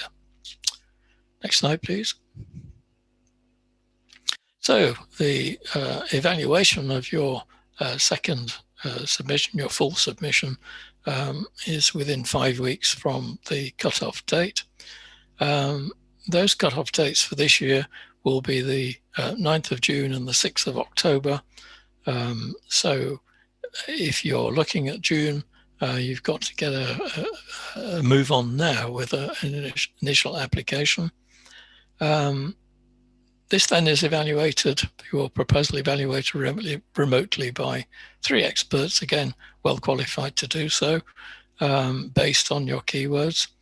And again, they'll look at the innovative nature and disruptive potential in comparison with other projects that they're looking at. So each of those evaluators will give the familiar go or no go to the proposal. And if 3 evaluators give a go, then the applicants will be invited to the face-to-face interview with the EIC jury. Next slide, please. If it's unsuccessful, the evaluation feedback will be provided as they have done in the past, we think perhaps in more detail. If it's rejected for the first time, that's if 1 or more evaluators give a no-go decision, then the applicant will be eligible to resubmit an improved full application in one of the next 2 cutoff dates. If, however, it's rejected the second time, it goes all the way back to go. You'll not be allowed to resubmit for 12 months, and it will begin again with the short application process. So again, very hard line on that. A big change there. Next slide, please. So if it goes on then to the jury interview, which they see as 8 to 9 weeks from the cutoff date, so we're still 2 to 3 months from actually submitting the proposal, which is in Commission terms quite fast. there'll be an invitation letter offering you a slot 1 to 2 weeks before the interview. That can't be changed. It may be held in Brussels or online. Of course, it depends on the current situation. It's for up to 3 company representatives. We would suggest that it is 3, representing marketing, finance, and technology, with one of those firmly in charge as the chief executive or the manager of the 3.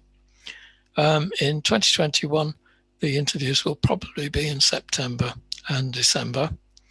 The jury itself, a maximum of 6 members, but they may have other people there from funding agencies who will not be involved in the decision, but may be interested in the offering investment. So 6 jury members, you'll have their names before the interview. They range from staff members from the European Innovation Council, but they also have backgrounds in finance, technology, marketing, and so forth. So the important thing there is that the technologists are in the minority. We're now talking with business people about commercial prospects. As I said, they have access to all the material that's been submitted during the process. This quite firmly is a 10-minute presentation, no more. So don't waste that presentation by talking about the team for 7 minutes and then moving on to the idea. It's based on the pitch deck that's been provided with the full application. And it's very important to get the balance there, the wow factor, to get the message across. And this goes back into developing the pitch deck for the full proposal. And that's followed by a 30-minute interview, which can be quite demanding. For instance, the question, how do you see your company in 5 years with and without the EC support? Do you intend to license, to make in partnership, or to go into manufacture? So many companies say they'll go into manufacture, but they don't have manufacturing background and they don't have 10 million euros or something to set up a factory. So if any of those questions produce unbelievable answers, it negates the whole thing. It shows the company doesn't really have the management and commercial background it needs to make a success. So you have to be very careful. With both the presentation and the interview, we suggest that you rehearse. You invite people who are not connected with the project to ask the key questions and to decide how you will answer.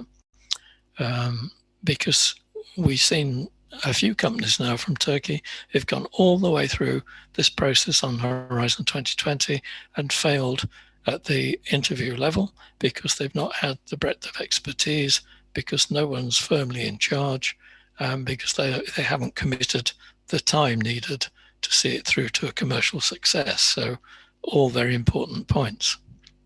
The next slide, please. So the outcome of that interview should be 2 to 3 weeks after the interview. If it's successful, then you enter into a negotiation and contract award period. But if it's unsuccessful, the first time it's rejected, you can resubmit at step 2 at one of the following 2 cutoff dates, so you have a second chance. But if it's rejected and the jury decides that it's almost there, it's a potential go, they may suggest improvements and invite the company back to a second interview after those improvements have been made, but that can happen only once. If it's a second rejection, you go right back to the short application after 12 months. So again, back to start. If it passes the excellence and impact marks, then you're given the seal of excellence. Now, there's no cash attached to that, but there is credibility. It's something you can show private investors that the Commission have considered your idea excellent, both in terms of its technical or scientific excellence and the impact it may make. So it's valuable in that sense. Next slide, please. There are 2 other types of application that are quite complex and I don't think have been fully thought through yet. The fast track scheme, this is where you can apply through some of the Commission's other sister organizations, if you like. So the European Research Council Executive Agency, Knowledge and Innovation Communities, the Eureka Secretariat.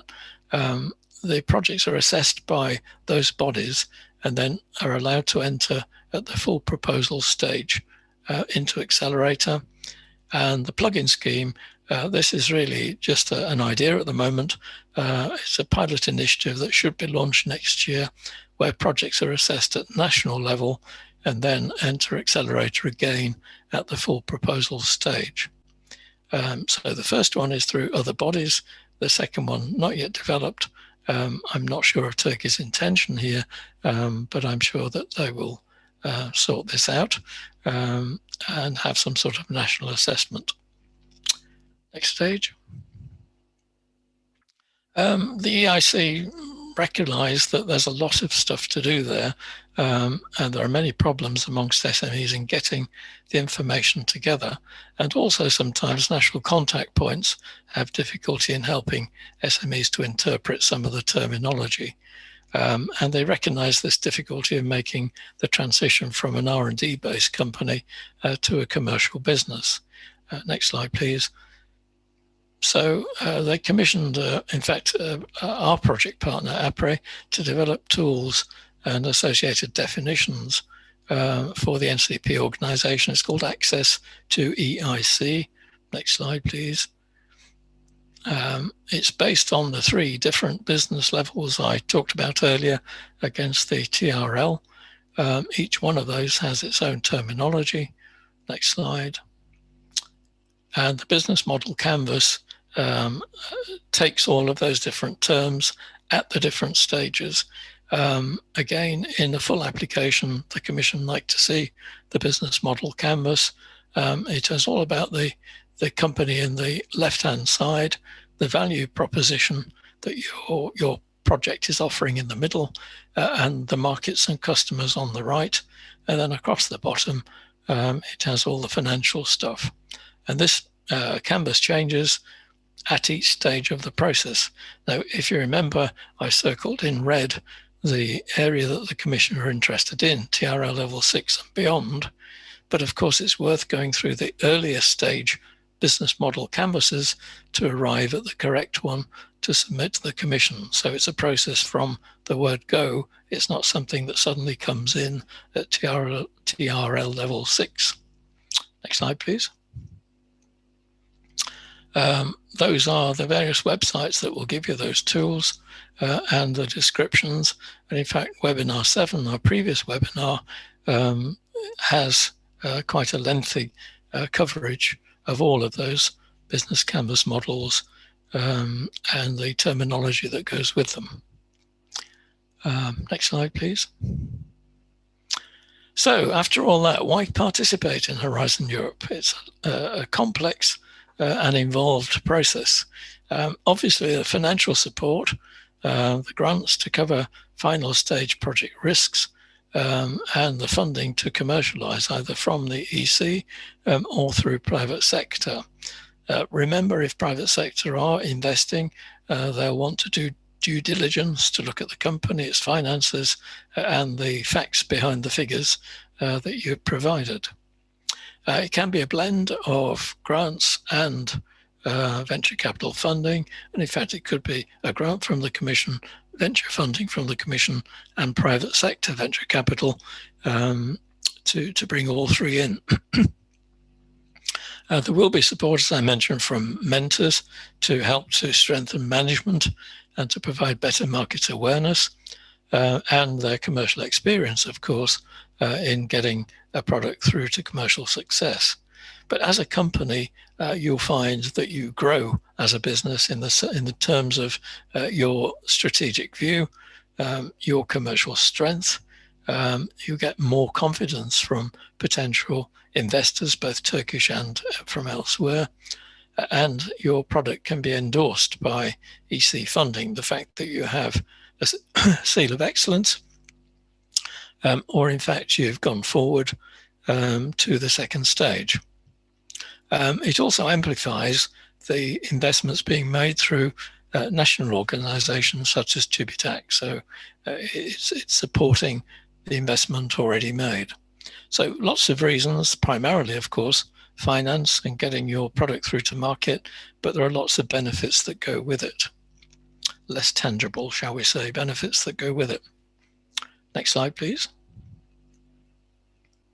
So that's all I have to say. There's a lot of information there.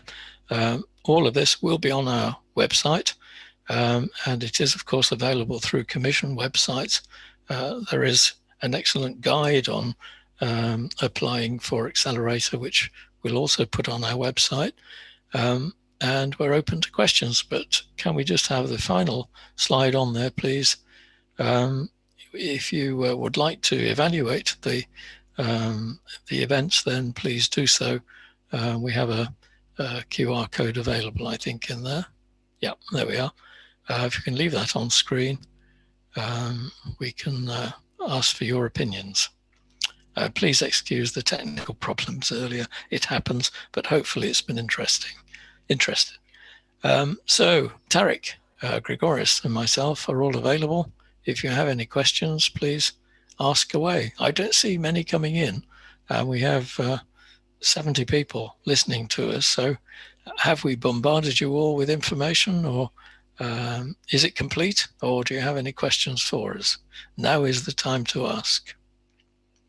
There's one question coming up. And this is from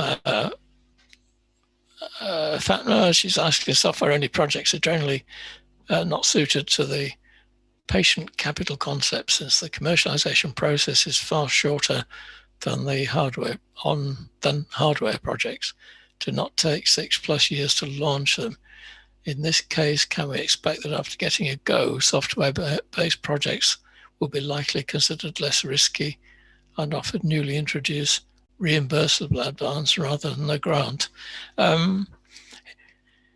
It's a matter of horses for courses, really.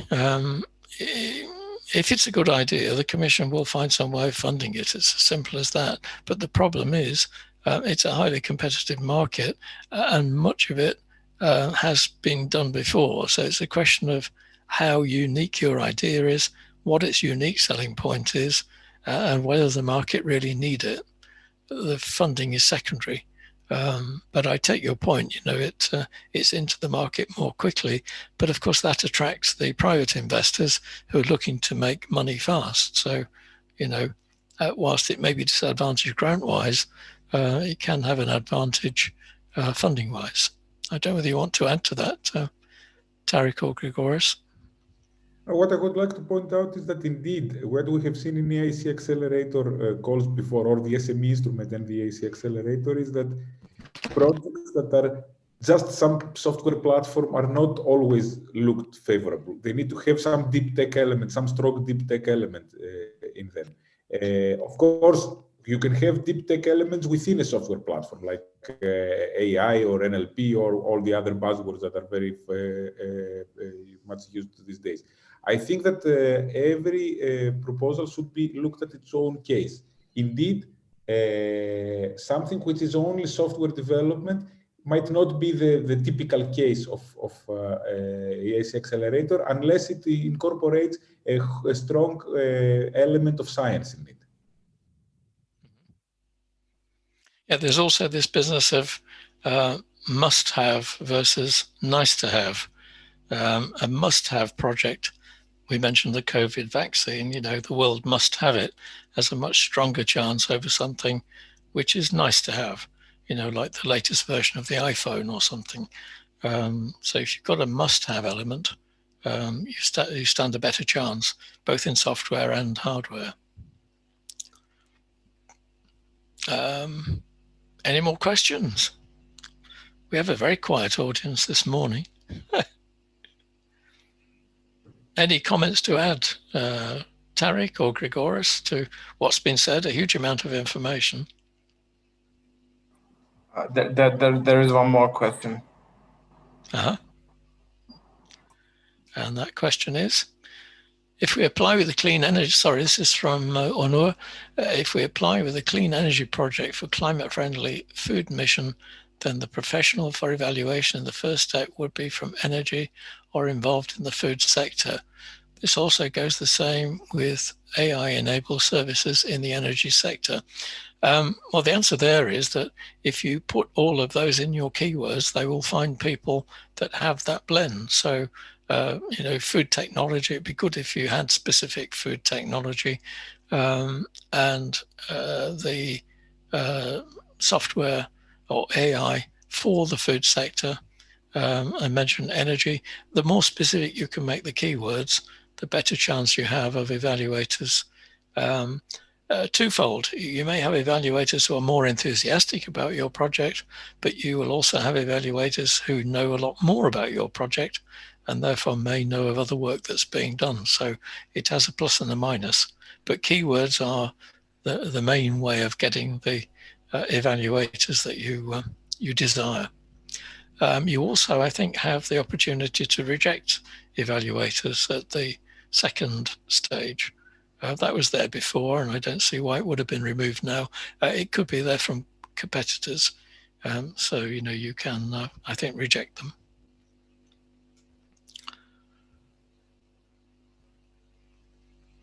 Okay. Final opportunity for any questions. We shall be running other events. We are running a lot of events about Horizon Europe, and of course TÜBİTAK are also running many events. So you're spoilt for choice, I think, in terms of the events you can attend. On the 5th of May, just confirmed this morning, we should be having project writing training where we'll look more closely at the application process to see what should be in there and how it could be best staged. Again, it will be online. We're not yet able to return to Turkey, but that should be interesting, and you will be notified because you've participated in this webinar. Another question from Hussein. Do you agree that a startup seeking to solicit acquisition of majority of shares by a large investor in the long run is not appropriate because the EIC Accelerator program is expecting applicants who are to exist in the market as managers of their own company in the long run, as in the earlier stages? Difficult to answer that without knowing the specific case. But again, you're back to impact, excellence, implementation. If you can show that you have an idea that you can take to market, first of all, that will help to convince the Commission, but it will also help to convince your potential investor. So you're worth more as a company if you can prove those things than you are if you can't. So it's a twofold thing. It just depends how long you're prepared to stick with the commercialization of that product. Of course, if you could sell the idea early without having to invest further time and you're happy with what's being offered, then that's your consideration. But generally speaking, if it seemed to be potentially a commercial success, it's stronger both for Commission funding and for a potential investor. Anything to add to that, colleagues?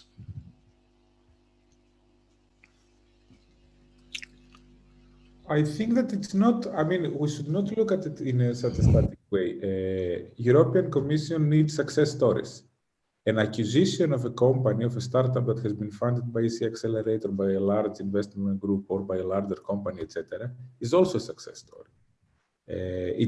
So we should not look at it in a way that it's a binary case. Of course, when we're applying, we need to demonstrate the commitment of our management team, of our CEO and our C-suite, let's call them, to run the project in the long run.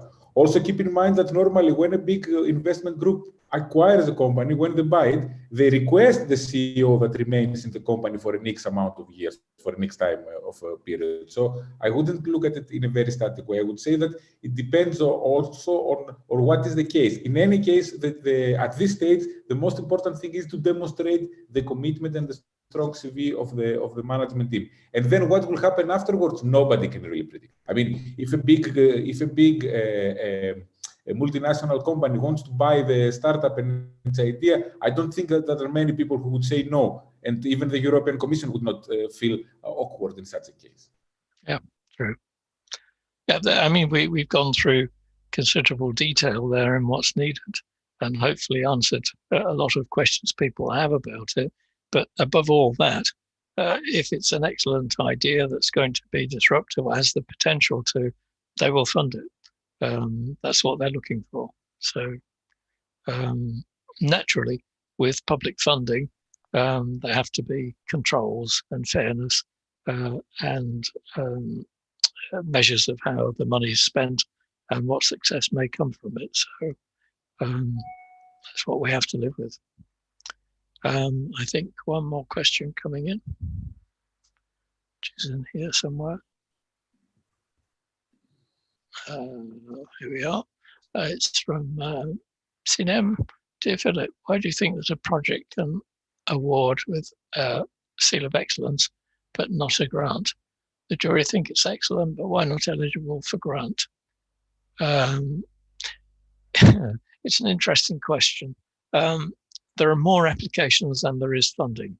And in fact, in Horizon 2020, we saw projects that went past the pass mark, but did not reach the mark where funding was given, which is very tragic. As I said, the seal of excellence, though, does show that you have a really good idea and may attract other investors. But usually it's impact and excellence that have passed, if you like, the jury measure, but implementation lets it down. They're not convinced that the team can see it through to commercialization. And this is often because the team is too technically focused and not focused enough on the commercial aspects, the finance and the markets. In a bid, there's a tendency to write, of course, about what you know best. So you can have a large amount about the technology involved and not much about the market or the implementation. That doesn't show how good you are technically, it shows how weak you are commercially. It has the opposite effect. So I would say strengthen the implementation part, and it might just push you over the threshold. We have consultancy support to help companies to do that. And this is generally the finding. Any comment, Grigoris or Tarek?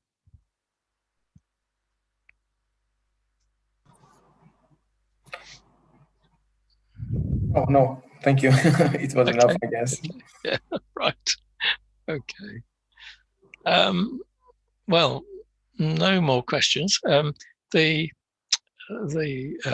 event will remain open for the next 30 minutes, so you can still place any questions that you have.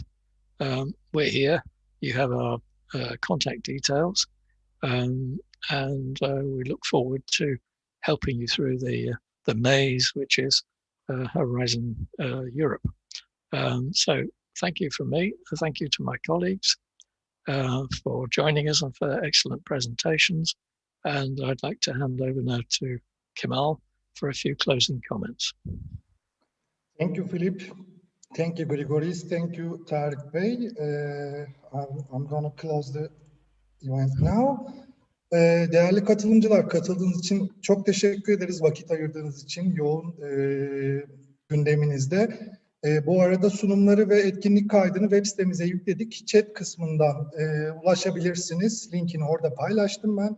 Umarım web seminerimizde faydalı ve bilgilendirici bulmuşsunuzdur. Daha önce de belirttiğimiz gibi etkinlik kaydı, bugüne dair sunumlar ve Q&A butonu aracılığıyla sorduğunuz bütün yazılı sorular cevaplarıyla birlikte yine aynı sayfada paylaşılıyor olacak.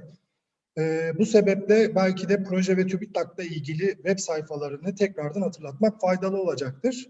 Projenin web sitesi www.turkeyinh2020.eu ve TÜBİTAK web sitesi ise www.h2020.org.tr. Paylaştığım chat kısmındaki link sizleri bu web sitesi içerisinde, proje web sitesi içerisinde ilgili etkinlik sayfasına yönlendiriyor olacak. Oradan direkt olarak proje sunumlarını, etkinlikte gerçekleşen sunumları ve kaydı izleyebilirsiniz. Filip'in de belirttiği gibi webinar önümüzdeki 15 dakika boyunca soruları açık kalacak. Biz yayını kapatmıyoruz. Sorularınızı Q&A kısmından iletebilirsiniz. Onları da yine Filip ya da gerekirse TÜBİTAK yetkilileri cevaplıyor olacaklar. Önümüzdeki bahar ve yaz ayları içerisinde gerçekleşmesi planlanan web sitesindeki yer alan etkinliklerimizde yine biraz önce kodladığım web sitesi ya da ilettiğim link üzerinden ulaşabileceğiniz ana sayfadan takip etmenizi öneririz. Tekrardan teşekkürler. Bir başka etkinliğimizde görüşmek dileğiyle. Sağlıklı günler dileriz.